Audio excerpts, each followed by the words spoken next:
Good morning friends, आप लोग कैसे हो। आई होप कि आप लोग अच्छे और मस्त और स्वस्थ होंगे। आज है विश्वकर्मा पूजा और हमारे यहाँ पूजा है। हमारे यहाँ क्या, सभी के यहाँ आज पूजा ही होगा।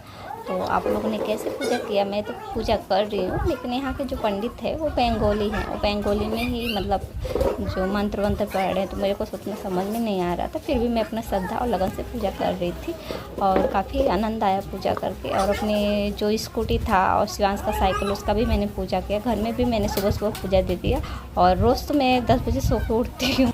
आज मैं सुबह सुबह 6 बजे ही उठ गई और काफ़ी मतलब इंजॉय किया पूजा में। और पूजा के बाद हमारे यहाँ बनेगा शाम को खिचड़ी, और जो कि लोगों में बटेगा।